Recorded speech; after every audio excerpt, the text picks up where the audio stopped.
podcast tricot numéro 11 et c'est parti! Bonjour tout le monde, mon nom est Kezia de chez Alpaga Patchy et aujourd'hui, je viens vous parler de tricot. Avec l'arrivée du printemps, il fait beau, il fait pas trop froid ce matin, donc j'ai pu me permettre de porter seulement une petite veste jeans et en dessous de celle-ci, le Bonfire Jumper, un patron de Anna Frost que je vous avais déjà présenté dans le podcast numéro 7. Je l'ai tricoté pour ma fille, mais je vous avoue que je l'aime beaucoup et ce matin, elle a gentiment accepté de me le prêter. Donc, j'ai pu mettre son chandail pour filmer le podcast. C'est rare que je tricote plusieurs fois le même, mais honnêtement, je le trouve tellement simple, beau, pratique, que je suis en train de me demander si j'en ferais pas un deuxième parce que j'ai une quantité de fibres équivalente, de la même sorte de laine, mais une autre couleur. Et peut-être que je m'en ferais un pour moi, pour pas avoir besoin de lui emprunter le sien, qu'elle aime beaucoup, mais que moi aussi j'aime beaucoup. Alors, ceux qui veulent avoir plus d'informations sur ce patron-là pourront aller le voir dans le podcast numéro 7. Et à mon cou, je porte le petit châle Reina, qui est un petit projet tout simple. Donc, le voilà. Bon, en fait, il n'est pas si petit que ça, une fois tout étendu.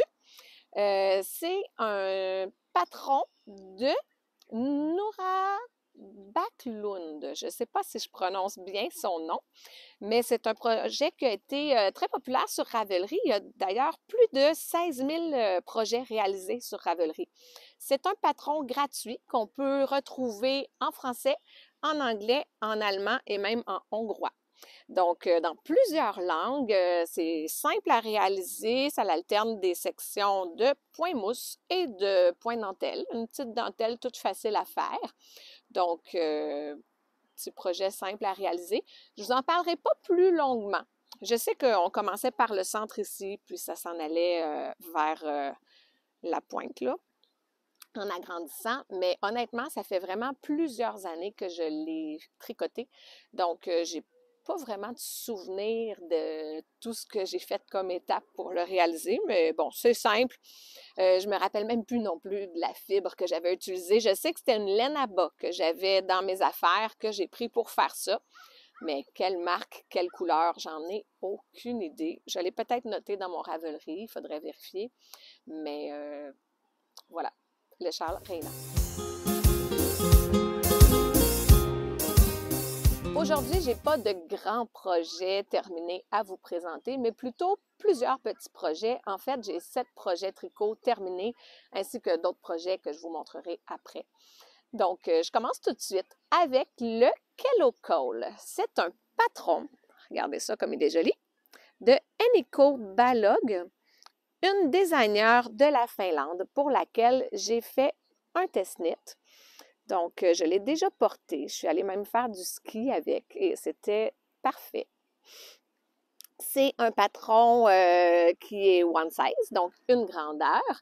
Il est en anglais et on recommande soit de prendre un fil fingering avec un fil lace tenu ensemble ou encore diqué.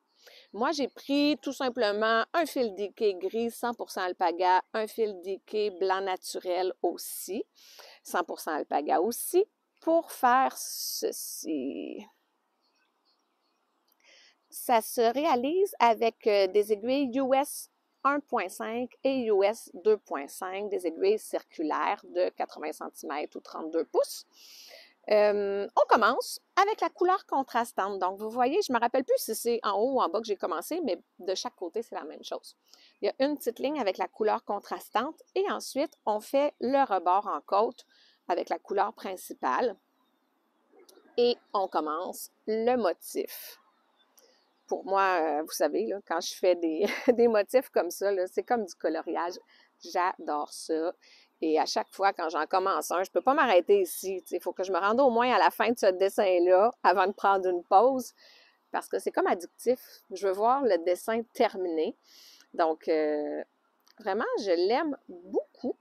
Vraiment, c'est un projet qui serait idéal pour quelqu'un qui veut commencer à faire du jacquard. Les motifs, il n'y a pas de grande distance entre chacun. Donc, il n'y a pas des longs fils flottés. Si je le retourne pour que vous voyez de l'autre côté, vous allez voir, c'est quasiment beau de l'autre bord aussi, hein? Vous voyez que les fils qui sont flottants ne sont jamais sur des longues distances, donc on n'a pas besoin d'attraper nos fils. Fait que c'est simple quand même, là. Puis ça fait un bel effet. Comme ceci. Voilà. Là, je vais enlever le châle. Je vais faire attention pour ne pas accrocher le micro pour vous montrer ce que ça donne une fois porté. Voilà. Donc, ce qui est bien avec ce col, c'est qu'il est quand même long. Donc, on peut le porter au cou comme ça ou encore le monter jusqu'au nez. Quand je suis allée faire du ski, là, j'ai monté ça jusqu'ici quand j'arrivais en haut de la montagne, puis il y avait du vent. Quand j'arrivais en bas, très bien, je le baissais comme ça. Donc, c'est vraiment un patron que j'ai beaucoup aimé, autant tricoter que porter jusqu'à maintenant, là. Je l'aime beaucoup, je le trouve très joli. Un petit motif simple, facile à réaliser, qui a un bel effet. Pour ce qui est des quantités de fils, eh bien, j'ai pris 119 grammes de fibre grise et 38 grammes seulement de la fibre blanche naturelle. Donc, voilà un beau projet que je vous recommande.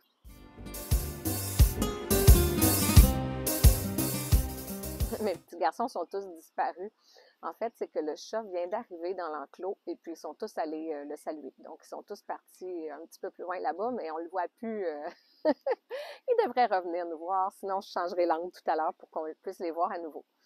Donc, le prochain projet, en fait, c'est un projet que je vous ai déjà présenté, donc je ne vous en parlerai pas trop longtemps. Il s'agit du Snow Dreamer Hat de Kalura Hudson. En fait, là, vous voyez exactement la même chose que la dernière fois, le même fil, le même patron, tout simplement un peu plus petit. Bon, j'avais réalisé celui-là avec une fibre que j'ai filée à la main de mon beau Chaski. Et puis, je trouvais qu'il était quand même grand, donc j'ai décidé avec les écheveaux qu'il me restait d'en faire un autre pareil, mais avec des aiguilles plus petites. Donc, ça m'a donné un résultat pareil comme la dernière fois, mais un peu plus petit. Même si les fibres, pas les fibres, mais les mailles sont plus serrées, je trouve que c'est parfait. Là, on voit très bien le motif dedans. De l'autre côté maintenant. J'ai ajouté un petit pompon en fourrure là, pour la touche finale. Donc, voilà le chapeau Snow Dreamer Hat dont je vous parle pas plus longtemps parce que, bon, je vous l'ai déjà présenté. Je ne vais pas me répéter.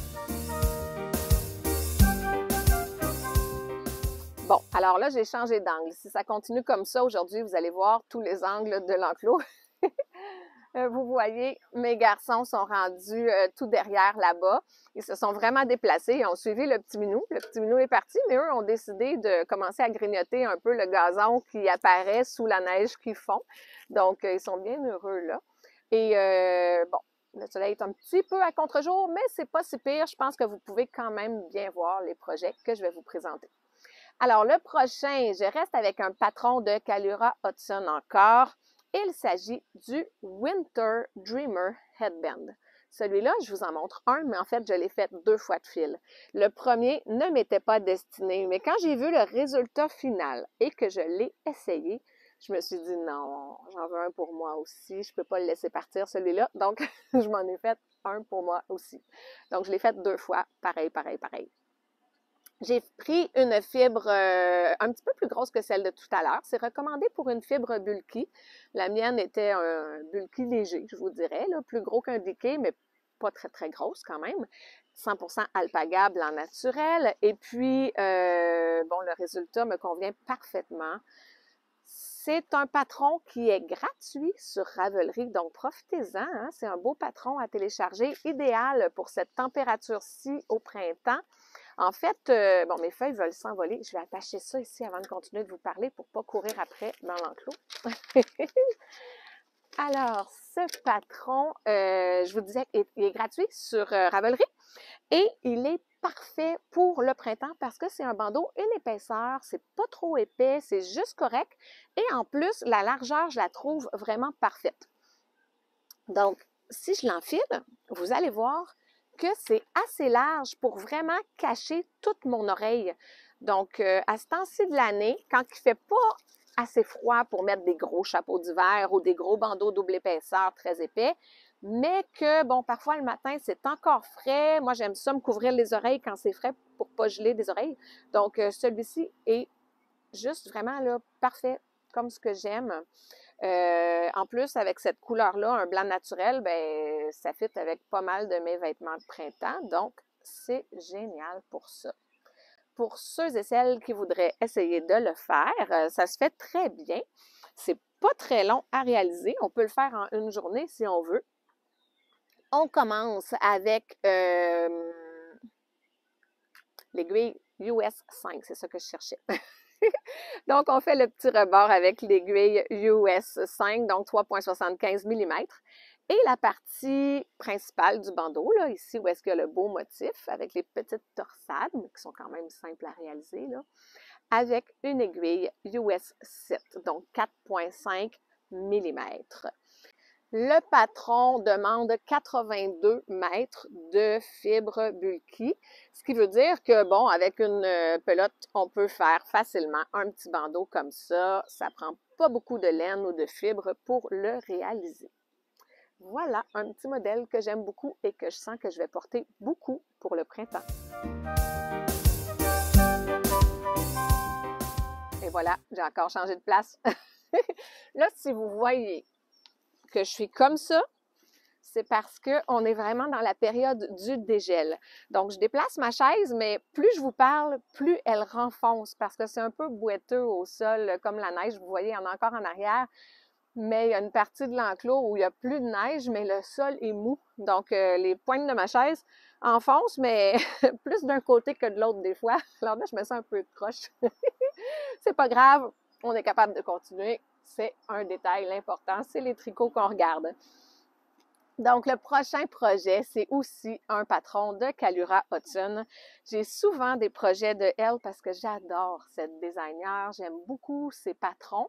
Et puis, à chaque fois qu'elle lance un test knit, ben j'applique dessus. Puis, encore une fois, j'ai été sélectionnée pour en faire un. J'étais vraiment contente. C'est le Cinder Smoke Hat que vous voyez maintenant. Donc, c'est un patron one size en anglais au coût de 6 $ US. Le patron demande des aiguilles US 7, donc 4,5 mm, et US 10, donc 6 mm.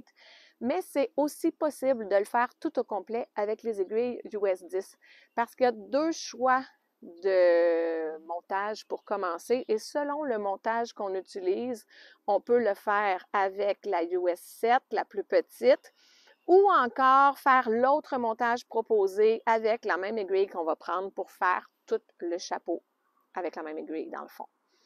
Il y a un petit rebord comme ça et ensuite, on s'en va vers la pointe du chapeau. C'est recommandé pour la fibre bulky. Moi, j'ai pris de la fibre 100% Alpaga du Québec, la même que j'ai pris pour faire le bandeau de tout à l'heure.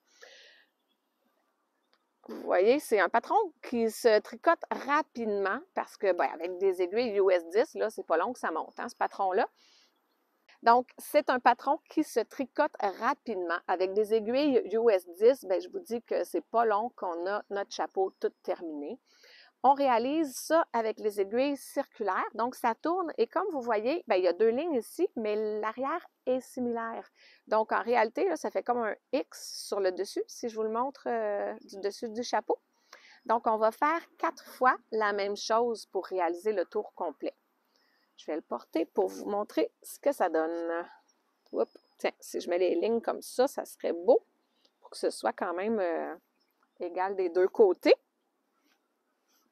Donc voilà, il arrive juste parfait. Moi, je suis arrivée exactement sur l'échantillon pile. J'ai pris les mêmes aiguilles qui étaient recommandées. Puis, ça arrive parfait, parfait pour ma tête, juste vis-à-vis le lobe de mon oreille. Donc, c'est parfait comme grandeur. C'est pas trop grand ni trop serré. Super.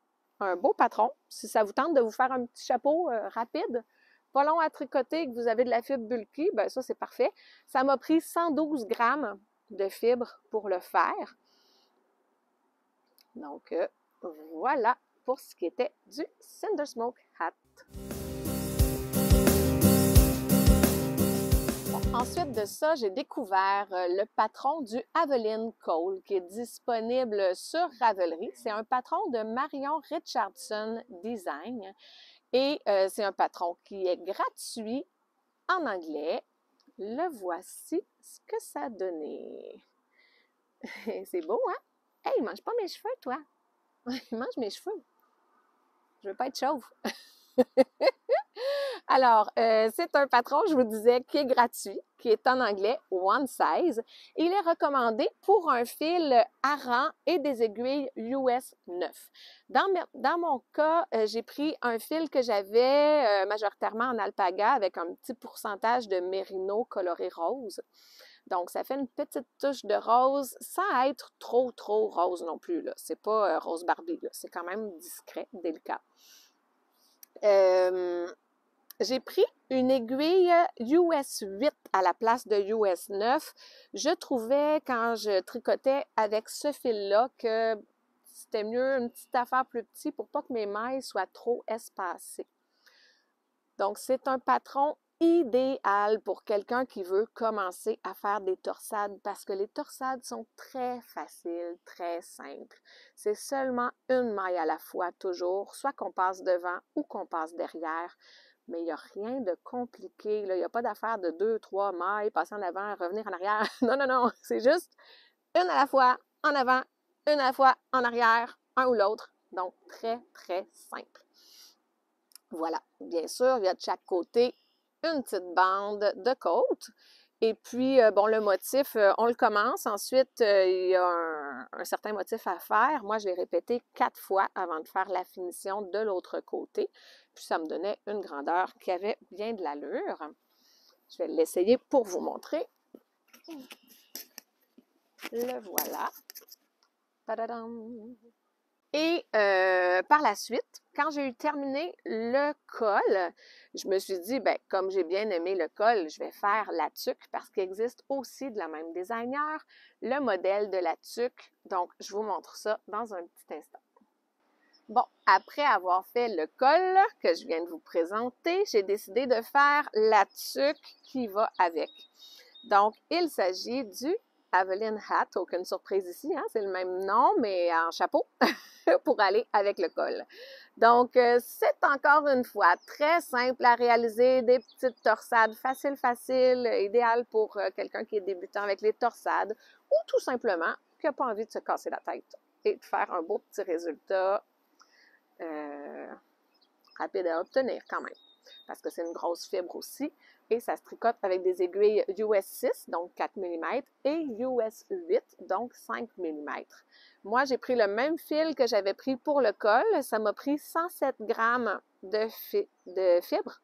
C'est ça, des petites côtes 2-2 avec la plus petite aiguille. Ensuite, on réalise là, le corps du patron et les petites diminutions pour la couronne. Oups, j'ai failli l'échapper. Faut pas, hein? Parce qu'on est dehors. Donc, voilà, sur le dessus, ce que ça donne, les diminutions, comme ça fait comme un genre de X. Là, on voit que je l'ai bloqué à plat, hein, donc ça l'a fait un pli. J'aurais peut-être dû le bloquer sur une tête de mannequin. Ça aurait été mieux, mais quand même, quand je l'enfile, c'est pas si pire, là. Après quelques minutes à être porté par quelqu'un, ben ça ici, ça va disparaître, le petit pli. Donc, ça fait un bel ensemble. Quelqu'un qui aura envie de se tricoter un ensemble rapidement, un patron gratuit, facile à suivre, ben je le recommande, le patron de Marion Richardson Design. Mon tout dernier projet terminé au niveau du tricot, c'est le Snowbird Hat que j'ai fait aussi pour un test knit de Kalura Hudson. Le voilà. Ah, lui, je l'adore. C'est vraiment à mon goût. Ah! Bon, ça y est, il va y avoir du foin dessus. C'est ce que ça fait quand on filme dans l'enclos des animaux. C'est pas grave, c'est naturel. Là. Je vais le secouer un petit peu, ça va s'en aller et c'est correct. Donc, j'ai pris une fibre 100% alpaga brune naturelle que voici, que voilà. Celle-là ne provient pas de mes animaux, mais c'est quand même de l'alpaga du Québec. Donc, c'est un patron en anglais, One Size. On débute avec une aiguille US 3. En fait, on va débuter ici parce que le rebord est double. C'est ce qui fait la beauté de ce patron. Non, pas la beauté, mais l'aspect pratique de ce patron. Parce qu'il va être double épaisseur, tout le front et les oreilles et une épaisseur le restant du patron, du chapeau. Donc, on commence avec des côtes 1-1 sur une certaine longueur. Et ensuite, dans le patron, il y a un lien vidéo vers une technique là, qui nous est expliquée pour aller tricoter ensemble. Tu le veux, ce chapeau-là n'est pas pour toi. Alors, ça va être pour tricoter ensemble. À la place de tout faire puis d'aller le recoudre à la fin, bien, il y a une façon pour tricoter les mailles ensemble qui fait que, à même le tricot, on continue, c'est déjà replié, c'est déjà comme attaché ensemble, puis on continue le patron comme si de rien n'était, comme si on avait fait une seule épaisseur de rebord. Donc, on continue avec ce beau motif que vous voyez. Il est vraiment beau, il fait son effet, mais il est vraiment facile à retenir. En fait, c'est un petit motif qu'on réalise sur 4 ans. Et puis, c'est tout le temps la même affaire qu'on va répéter. 1, 2, 3, 4, 5, 6, 7, 8. Moi, j'ai fait 8 fois le motif avant de faire là, les diminutions pour arriver sur le dessus. Eh bien, je le savais par cœur. Je pouvais le faire en faisant autre chose, en écoutant les nouvelles, en parlant avec ma famille. Et ça fonctionnait très bien parce qu'il est simple et facile à retenir. Donc, vous voyez ce que ça donne. C'est une grandeur parfaite, super. Ici, ça arrive directement où les oreilles, la section double épaisseur. Le restant avec juste une épaisseur, c'est correct parce que c'est le dessus de la tête. Puis souvent, quand on a plus froid, c'est aux oreilles qu'on a froid ou au front quand il vente ici. Donc, avec ce chapeau-là, je pense qu'on serait vraiment bien pour aller se promener dehors. Là, je me suis retournée pour vous montrer qu'est-ce que ça donne dans le soleil parce qu'ici, on voit mieux la beauté du motif. Tu sais, des fois, c'est pas obligé d'être compliqué pour être beau. Et voilà. Donc, si je le porte, vous voyez, c'est très joli, mais c'est simple. Facile à réaliser.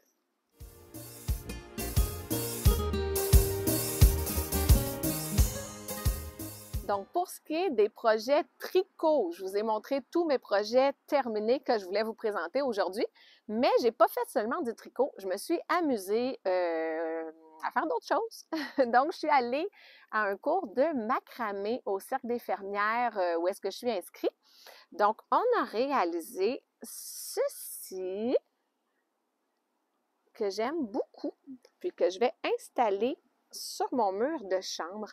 En fait, j'ai déjà un truc en macramé, la même couleur qui tient mon chapeau de cow-boy. Donc là, maintenant que j'ai réalisé mon premier projet de macramé, ben, je suis très contente, je vais pouvoir l'afficher fièrement à côté de celui que j'avais acheté dans un marché de Noël déjà. Et j'ai aussi fait ceci. Donc là, ça a l'air de rien comme ça, mais ici, comme ça, on peut mettre un pot avec une plante. Bon, là, ça s'ouvre en 4. Tadadam! Puis la plante va aller dedans. Ouais, il faudrait que je me mette plus loin, comme ça. Vous pouvez le voir au complet. Là, j'avais un petit peu envie de rire. Là, je vous montre ce que moi, j'ai directement devant moi pendant que je filme mon fidèle spectateur.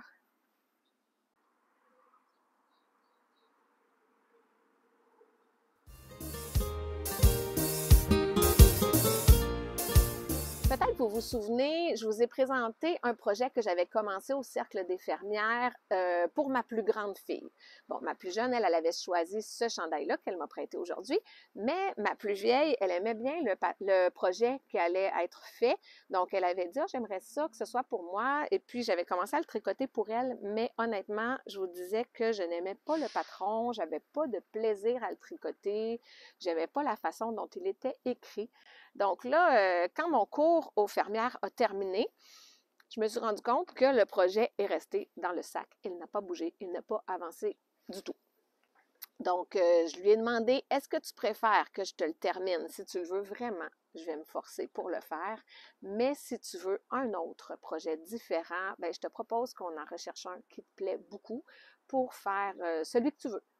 Donc, ce qu'on a fait, c'est qu'on s'est installé devant l'ordinateur sur Ravelry. J'ai coché tous les critères, la quantité de fils que j'avais, la grosseur de fil, en tout cas, tous mes critères de recherche avec photo. Et puis, je lui ai dit, amuse-toi, recherche, dis-moi celui qui te plaît le plus. Et finalement, son choix s'est arrêté sur le Nebula. C'est un patron de Andrea Mauri. Donc, j'ai complètement détricoté ce que j'avais fait sur mon autre projet et j'ai commencé celui-ci. Donc, j'en suis rendue là. C'est un projet qui commence par en bas et on monte tranquillement le chandail. Donc, on commence avec des aiguilles US 5, donc 3,75 mm pour faire le rebord. Dans mon cas, pour ma fille, on a choisi la taille 2. Il y a plusieurs choix, il y a 8 différentes grandeurs. Nous, on a pris la taille 2. Donc, on commence avec le rebord en aiguille US 5 et ensuite, on va tricoter en aller-retour parce que il y a comme une courbe en arrière qui fait que le bas du chandail est plus long derrière que devant. Donc, on fait des allers-retours pour ensuite arriver à la partie où on commence à tricoter en rond. Tout ça avec quelques augmentations là, qui sont mentionnées dans le patron. Là, je ne peux pas l'étirer plus que ça pour vous le montrer. Là, il est un petit peu plié, mais je suis complètement au bout de mes aiguilles. Donc, je ne peux pas l'étirer plus pour vous montrer toute l'amplitude du chandail. Je vous en reparlerai au fil des prochains podcasts. Je ne sais pas quand il sera terminé. Je me suis déplacée pour que vous puissiez bien voir mon beau Inti qui est juste là. Parce que pour l'année 2025, j'ai décidé de filer le plus possible. Donc, de filer un petit peu tous les jours. Il y a certaines journées où j'ai pas beaucoup de temps pour ça. Je peux y passer juste 15-20 minutes. Alors que d'autres journées, je m'assois puis je peux rester 1 heure à mon rouet pour filer plus longtemps. Donc, j'ai commencé avec de la fibre de la toison 2022 que je n'avais pas filé encore de Inti. Donc, j'ai fait tout ceci de Inti. Donc, un fil 2 brins, 100% alpaga, 100% bébé Inti. Là, il s'est déplacé, on voit juste ses fesses. Aïe, aïe, aïe! Bon, c'est le monde du vivant, c'est comme ça. Ensuite, j'ai décidé, hop, de prendre une partie de fibre justement de Inti pour faire un brin et de prendre un brin de fibre de Gracia, sa maman, pour faire un fil bébé-maman. Bon, ça c'est mon petit côté sentimental, mais vous voyez, ça fait un beau fil de couleur. Donc, un fauve naturel et un plus brun, là, la couleur de sa maman. Je me suis bien amusée à filer celui-ci aussi, qui est 50% alpaga du Québec, avec un 40% mérino, 10% soie. Donc, un petit mélange. La soie apporte vraiment un côté brillant. Je ne sais pas si dans la caméra, vous pouvez le voir comme moi, je le vois ici avec le soleil, mais c'est ça, ça rajoute vraiment un petit aspect brillant.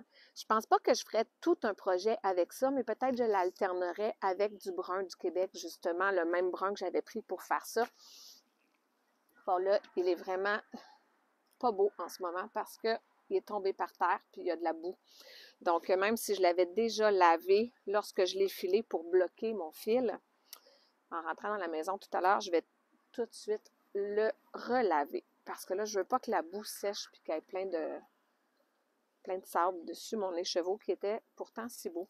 Mais bon, je ne le toucherai pas avec l'autre qui n'a pas tombé par terre, mais vous pouvez voir que les deux couleurs ensemble, ça va faire quelque chose de joli. Donc, une petite alternance des deux couleurs dans un projet pourrait faire quelque chose de magnifique. Après ça, j'ai décidé de faire d'autres trucs amusants, comme celui-ci. Ça, c'est 100% alpaga, mais je me suis amusée, dans le fond, à mélanger de la fibre de plusieurs de nos animaux ensemble. Donc, j'ai pris un petit peu par-ci, un petit peu par-là. J'ai mélangé tout ça pour donner un fil, puis je me suis dit, on verra bien ce que ça va donner. J'ai pas fait d'alternance de couleurs spécifiques, je suis allée vraiment au gré du hasard. Et ça m'a donné ça aussi. C'est un autre fil que soit je ferais un mini projet parce que j'ai tout simplement 87 grammes, c'est pas beaucoup, ou encore que j'irais peut-être mélanger avec une autre fibre. Dans le fond, vu que c'est la fibre de mes animaux seulement, bien, peu importe quel autre de mes écheveaux, de mes animaux que je prends, ça va fitter avec. Je pourrais prendre un fil plus clair, je pourrais prendre un plus foncé aussi, puis c'est sûr que ça va être beau, ça va aller rechercher exactement les mêmes teintes, c'est les mêmes animaux. Et pour terminer, ceux qui sont déjà en écheveau, j'ai celui-ci. Là, on ne le reconnaît pas comme ça, mais c'est Chasqui. Où est-il, Chasqui? Il est là, le petit garçon le plus pâle. Eh bien, comme c'est le plus pâle du groupe, c'est une partie de sa fibre que j'ai pris pour faire des teintures. Donc, j'y suis allée encore une fois un peu au hasard. J'ai mis tout ça dans un chaudron avec de la teinture de plusieurs couleurs. Et puis, je l'ai fait sécher, je l'ai cardé après. Donc, ça me donne ça. J'ai tellement aimé ça, filer du fil coloré comme ça, que j'ai commencé à teindre d'autres parties de cette même toison. J'aime mieux, en général, teindre vraiment, pas teindre, mais filer les toisons de mes animaux dans leur couleur originale parce que je les reconnais. Puis bon, j'aime ça voir dans mes tricots les parties de chacun d'entre eux. Mais c'est bien amusant aussi, puis ça fait un beau résultat coloré. Donc, je me suis gardé une toison. Je me suis dit, celle-là, cette toison-là de Chasqui, c'est elle que je vais prendre pour faire de la teinture. Alors que les autres que j'ai en stock en ce moment, ben, je m'amuse à les filer, mais de couleur naturelle. Si je compare avec celle que j'ai ici, que je n'ai pas encore mis en écheveau, mais que j'ai fini de filer et de retordre, ben, celle-là, c'est couleur naturelle. J'en ai une autre bobine aussi de Opale, cette fois, la maman de Chasqui, qui est finie de retordre, mais je ne l'ai pas sortie, je l'ai oubliée, elle est encore accrochée sur mon rouet. Voilà pour ce qui est du filage. Donc, plein de fils que je vais pouvoir utiliser pour les projets futurs en tricot. Comme vous voyez en ce moment, pour vous donner des petites nouvelles des alpagas, eh bien, ils sont tout en toison. On va procéder à la tonte seulement au mois de mai pour leur enlever le manteau au moment où la chaleur va arriver. Avant de vous quitter, j'ai une petite question à vous poser. J'aimerais connaître votre type de couleur préférée lorsque vous tricotez. Est-ce que vous êtes plutôt du type couleur naturelle ou couleur vive, couleur pastel? Bref, laissez-moi savoir en commentaire quel genre de couleur vous aimez tricoter. Et sur ce, ben, je vous souhaite une belle journée et je vous dis à bientôt!